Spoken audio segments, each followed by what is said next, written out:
아멘.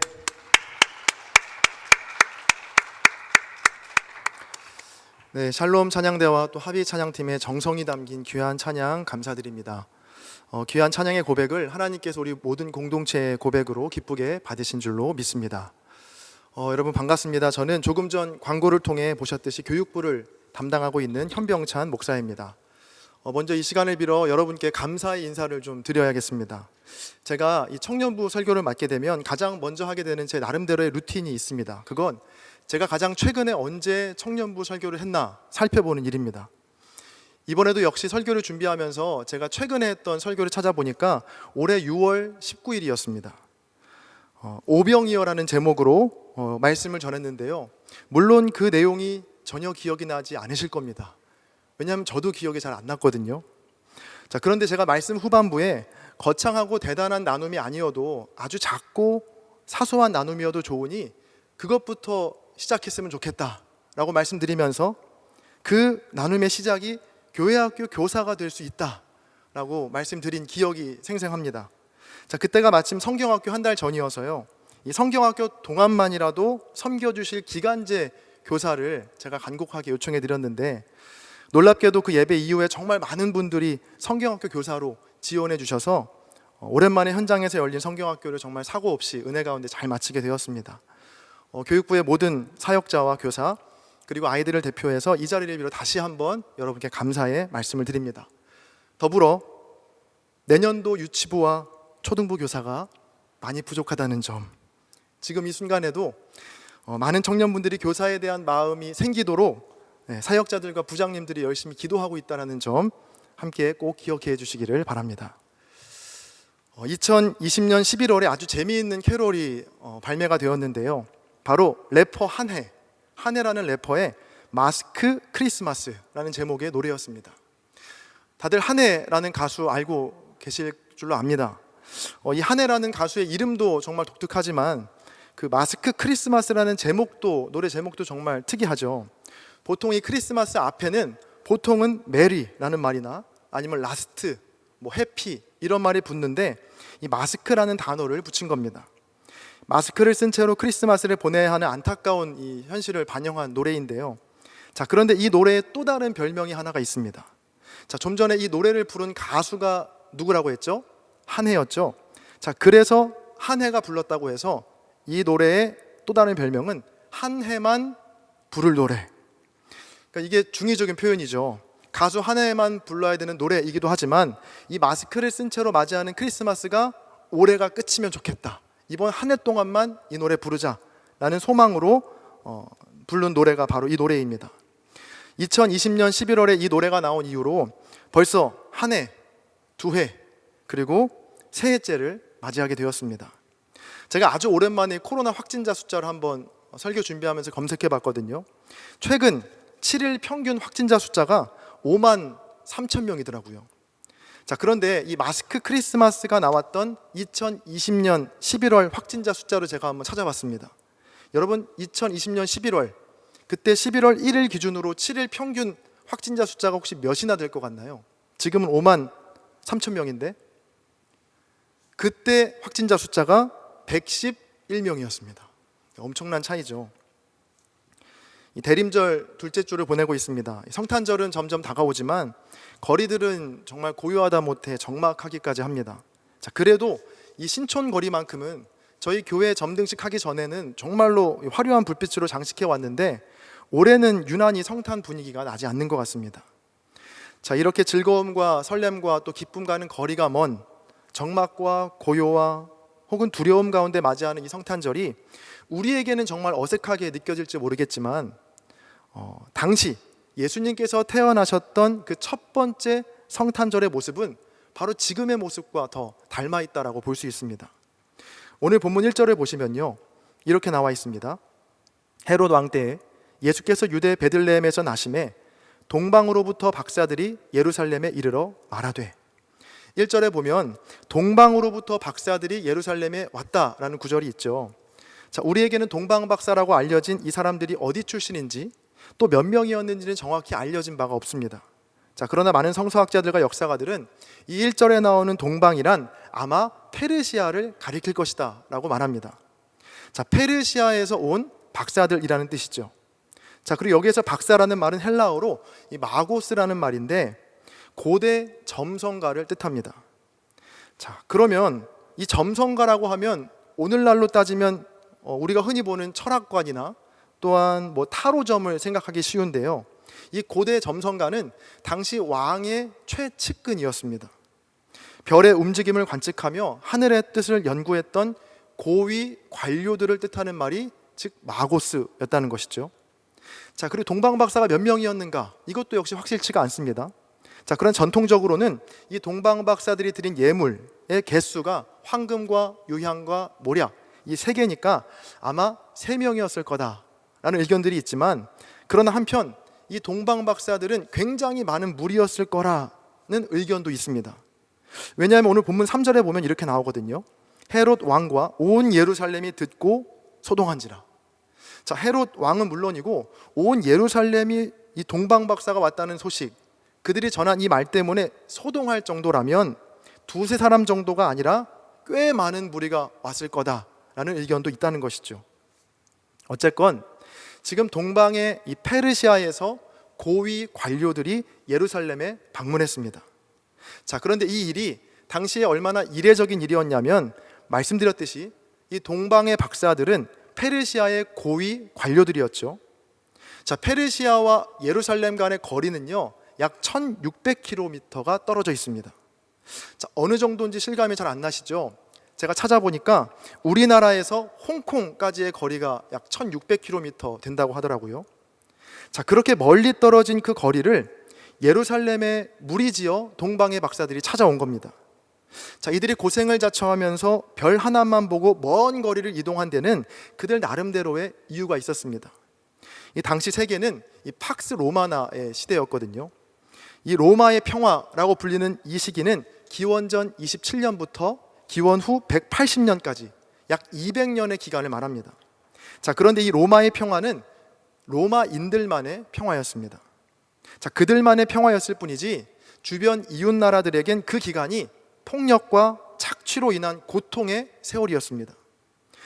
기독교 사상에 실린 이화여자대학교의 박경미 교수의 로마의 평화와 민중의 평화라는 글에 보면 당시 이 로마의 팍스 로마나가 얼마나 자기들만의 평화였는지를 꼬집고 있는데요, 그 글에서 로마의 속국이 된 한 장군의 말을 이렇게 옮기고 있습니다. 복종과 굴종을 강요하는 로마의 압제를 벗어나려고 해봐야 소용없다. 그들은 이 세계의 약탈자들, 적이 부유하면 그들은 탐욕스러워지고 적이 가난하면 지배욕에 사로잡힌다. 동쪽도 서쪽도 그들을 충분히 만족시키지 못했다. 그들은 빼앗고 죽이고 수탈해놓고 그것을 제국이라고 한다. 자, 이 로마의 평화는 곧 주변국들의 불행과 착취로 이어졌습니다. 그러니까 대다수의 나라들이 이 로마의 독주를 멈춰 세울 위대한 왕의 탄생을 기다렸던 것이죠. 페르시아도 아마 예외가 아니었을 겁니다. 별을 관측하던 동방의 박사들은 예사롭지 않은 큰 별을 보았고요, 그 별이 바로 새로운 왕의 탄생을 알려주는 별이 될 것이라 믿었던 겁니다. 그래서 그들이 가진 귀한 것들을 들고 그 별을 따라 머나먼 길을 떠나온 것이죠. 그렇게 도착한 곳이 바로 예루살렘이었습니다. 자, 그런데 우리 모두가 다 잘 알듯이 이 예루살렘은 별의 최종 도착지가 아니었습니다. 미가서 5장 2절에 보면 베들레헴 에브라다야, 너는 유다 족속 중에 작을지라도 이스라엘을 다스릴 자가 내게서 내게로 나올 것이라 라고 나오거든요. 예수님이 나실 곳이 바로 베들레헴인데 그 동방의 박사들이 번지수를 잘못 찾고 예루살렘에 들어온 것입니다. 자, 그럼 이런 질문 던져볼 수 있죠. 이 별을 관측하는 것에서만큼은 이 전문가였던 이 동방 박사들이 왜 마지막에 이런 실수를 했을까? 왜 베들레헴이 아닌 예루살렘에 들어와서 유대인의 왕을 찾았을까? 1600km나 되는 그 먼 거리를 실수 없이 잘 오던 동방의 박사들이 왜 마지막에 코앞에서 이런 실수를 저지른 것일까? 제가 이렇게 질문을 던지는 이유가 있습니다. 왜냐하면 이 동방 박사들의 사소해 보이는 실수가 불러온 결과가 너무도 끔찍했기 때문입니다. 동방 박사들은 당시 유대 지역을 다스릴 유대의 왕으로 이 로마 제국의 임명을 받고 치리하고 있던 헤롯 왕을 찾아가죠. 그리고 이렇게 물어봅니다. 2절입니다. 유대인의 왕으로 나신 이가 어디에 계시냐? 자, 이 말이 헤롯 왕의 심기를 건드렸습니다. 유대를 다스리고 있던 헤롯 왕 앞에서 유대인의 왕으로 나실 이가 어디 있냐라고 물어보고 있으니까 이 헤롯의 입장에서는 얼마나 불쾌하고 또 황당했겠습니까? 그것도 평범한 사람들이 아니라 동방에서 온 마고스들이 했던 말입니다. 헤롯 왕은 이 말을 가볍게 넘기지 않았습니다.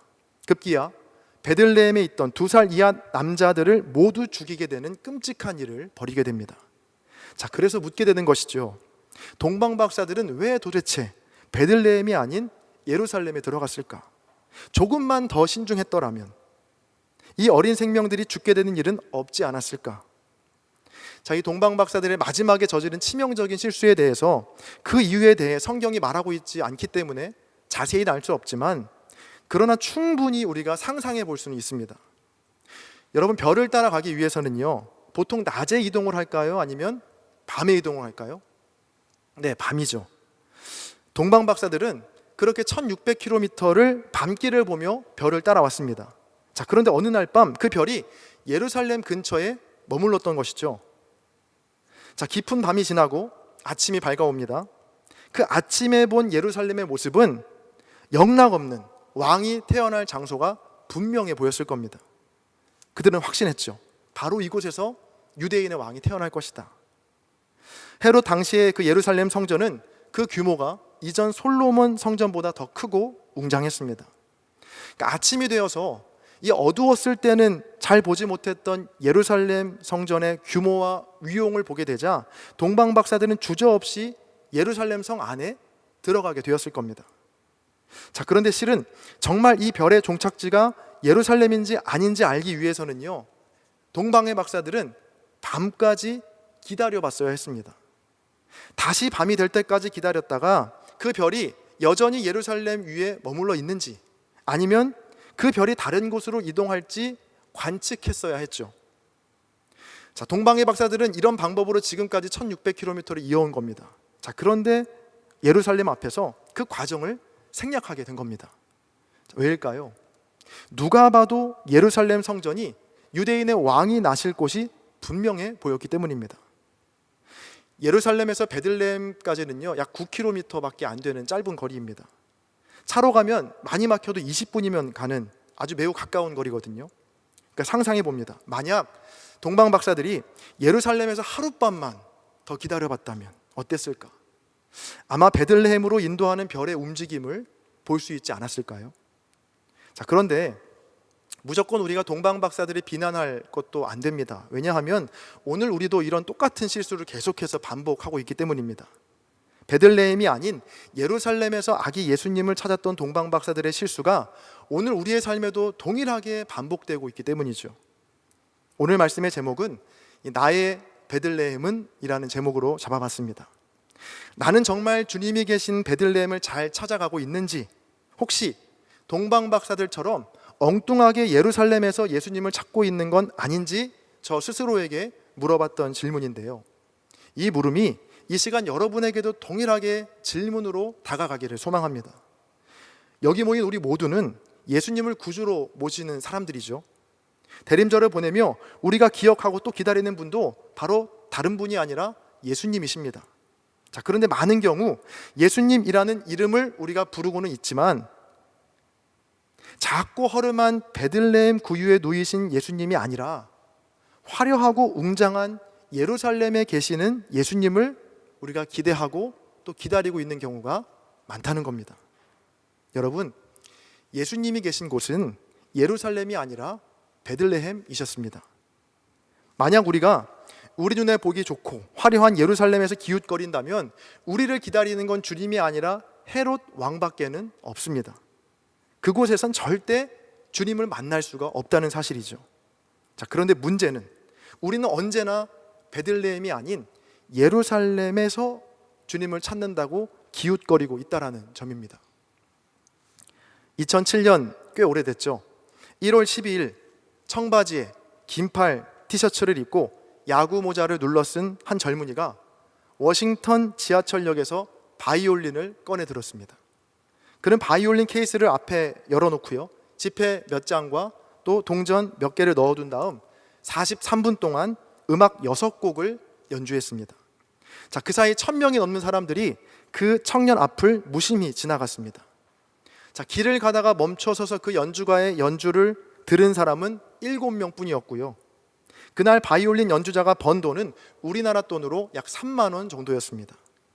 자, 그런데 뒤늦게 밝혀진 사실은 이 연주가는 보통의 연주가가 아니었습니다. 연주가의 이름은 조슈아 벨. 이게 누구냐면 세계 최고 수준의 바이올린 연주자이고요, 클래식계에서 최고의 사랑을 받는 음악가입니다. 게다가 그날 연주했던 바이올린은요, 1713년도에 만들어진 것으로 그 바이올린의 가격이 무려 40억짜리 바이올린을 들고 최고의 음악가가 지하철역에서 연주를 했던 것이죠. 자, 여러분, 조슈아 벨의 연주를 듣기 위해서는요, 적어도 수십만 원의 티켓을 사야 됩니다. 이 조슈아 벨의 바이올린과 연주를 그렇게 가까운 거리에서 그렇게 많이 보는 건 정말 흔치 않은 기회이거든요. 그런데 워싱턴 지하철역을 지나친 1000명의 사람들은요, 그 기회를 날려버린 겁니다.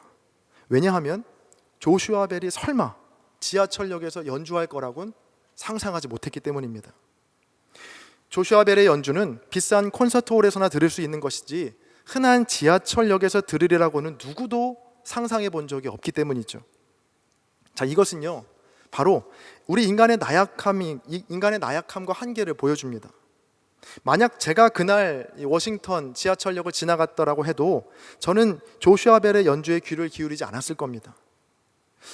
저는 이 실험을 보는데 예수님이 생각나더라고요. 공교롭게 이름도 조슈아입니다. 저는 지하철역에서 연주하는 조슈아 벨을 무심코 지나치는 그 사람들에게서 베들레헴 구유에 누이신 예수님을 지나치는 우리의 모습을 보게 되었습니다. 여러분, 주님이 계신 곳은 예루살렘과는 가까이 붙어 있긴 하지만 예루살렘과는 비교도 안 되는 초라한 베들레헴이었습니다. 우리 본문 9절인데요, 9절을 함께 같이 읽어볼까요? 앞에 자막을 보고 함께 읽겠습니다. 시작. 박사들이 왕의 말을 듣고 갈새 동방에서 보던 그 별이 문득 앞서 인도하여 가다가 악이 있는 곳 위에 머물러 서 있는지라. 아멘. 같은 구절을 공동번역은 이렇게 옮기고 있습니다. 왕의 부탁을 듣고 박사들은 길을 떠났다. 그때 동방에서 본 그 별이 그들을 앞서가다가 마침내 그 아기가 있는 곳 위에 이르러 멈추었다. 별이 마침내 머문 곳은 화려하고 편안하고 안락한 예루살렘이 아니었습니다. 볼품없고 초라하고 불편하고 더러운 베들레헴. 아기 예수님은 바로 그 자리에 계셨습니다. 별이 알려주지 않았다면 절대로 찾을 수 없는 그곳, 아니, 별이 아니었으면 가고 싶지 않았을 그곳에 주님이 계셨습니다. 여러분, 이 노래 혹시 아시나요? 따라라라 따라. 무슨 프로그램이죠? 인간극장입니다. 인간극장. 자, 20년이 넘도록 많은 사람들의 사랑을 받은 인간극장이라는 프로그램이 있거든요. 자, 그런데 그 프로그램에 2012년과 2016년 두 차례에 걸쳐 소개된 선교사님 한 분이 계십니다. 바로 박누가 선교사님이라는 분이신데요, 동남아 오지의 슈바이처라고 불리는 이 박누가 선교사님은 외과 전문이십니다. 자, 그래서 충분히 편하고 또 윤택한 삶을 누릴 수 있었지만 그 길을 마다하고 평생을 의료 선교사로 헌신한 분이십니다.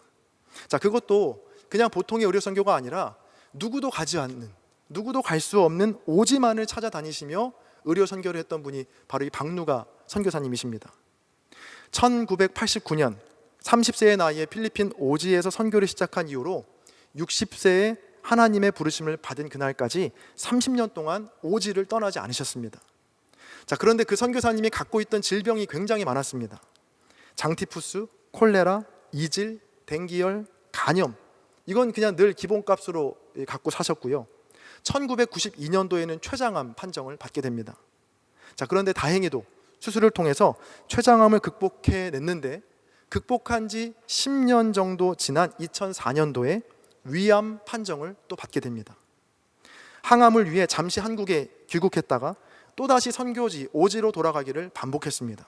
자, 그러다가 2009년에 간경화에 당뇨까지 찾아오게 되고요. 2016년 5월 달에 위암이 재발되게 됩니다. 이후로 또 2년간을 투병하시다가 결국 2018년 8월 26일 하나님의 부르심을 받게 되십니다. 자, 위암 재발 후에 정말 고통스럽게 그 생애 마지막 투병 생활 중이던 2017년도에 방영된 다큐멘터리가 하나 있는데요. 제가 그 한 부분을 가져왔습니다. 잠시 영상을 한번 보시죠. 내 영혼이 찬양하네 주님의 높고 위대하신 내 영혼이 찬양하네.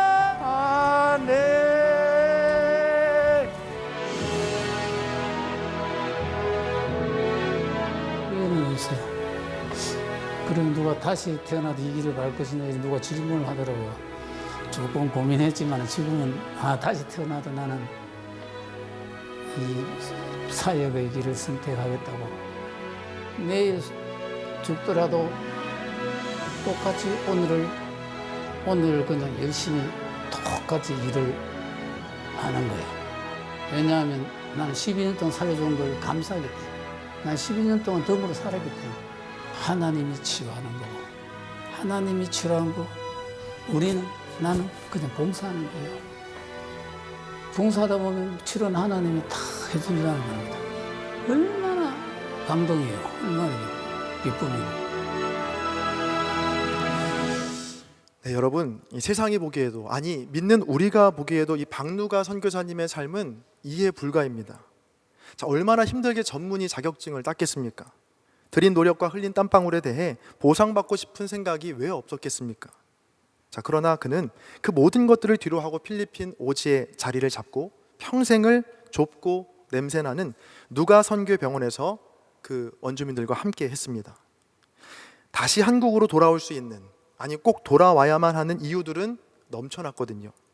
췌장암과 위암, 그로 인한 항암 치료가 그 이유였습니다. 자, 그러나 놀랍게도, 아니 정말 무모하고 이해할 수 없게도 이 박누가 선교사님의 발걸음은 언제나 오지로 다시 향했습니다. 생각해 봅니다. 무엇이 이 선교사님의 발걸음을 오지로 이끌었던 것일까? 제가 감히 생각해 보건대 선교사님은 나의 베들레헴이 어디인지를 분명히 알았던 겁니다. 세상이 보기에는 누추하고 냄새나고 열악한 곳이었지만 바로 그곳이 주님 계시는 베들레헴임을 보았던 것이죠. 이제 말씀을 정리하겠습니다. 저 자신에게 또 여러분에게 이렇게 묻습니다. 나의 베들레헴은 과연 어디입니까? 자, 그날 별이 마침내 머문 자리는 높고 화려한 예루살렘이 결코 아니었습니다. 낮고 천한 베들레헴이었죠. 그리고 그곳에 바로 주님이 계셨습니다. 주님 오심을 기억하고 기다리는 이 대림절의 기간, 과연 나의 베들레헴은 어디인가? 여러분 깊이 생각해 보는 시간이 되시기를 바랍니다. 혹시 예루살렘이 주는 편안과 안락함에 우리의 발이 묶여서 베들레헴으로의 걸음을 떼지 못한 분이 계시다면 이 성탄절이 오기 전에 과감히 나의 베들레헴으로 향할 수 있게 되기를 간절히 바랍니다. 생각해 보는 거죠. 어떤 것이 있을까? 속원들을 챙겨야 하고 또 나의 시간과 마음을 써야 하는 속장이라는 그 자리가 나의 베들레헴일 수도 있고요. 또 한 번의 찬양을 위해 많은 시간을 쏟아내야 하는 합의 찬양팀, 또 샬롬 찬양대가 나의 베들레헴이 될 수도 있습니다. 자, 그리고 콩나물 시루에 물을 주듯 퍼주기만 하고 얻는 것은 아무것도 없어 보이는 교사, 특별히 유치부와 초등부 교사, 그 교사의 자리가 나의 베들레헴일 수 있다는 것이죠. 성탄의 계절 12월입니다. 여러분 청년의 때에 얼마나 하고 싶은 것도 많고 또 해야 하는 일도 많습니까? 자, 그런데 그보다 가장 먼저 우리 모두가 나의 베들레헴은 어디인지 깊이 생각해보고 또 주저없이 나의 베들레헴으로 달려갈 수 있게 되시기를 주님의 이름으로 간절히 축원드립니다. 나의 베들레헴, 여러분 그곳에 주님이 계실 줄 믿습니다. 함께 기도하시겠습니다. 존귀하신 주님, 동방의 박사들이 베들레헴인 줄 알고 들어간 곳에 주님이 아닌 헤롯이 있었음을 기억합니다.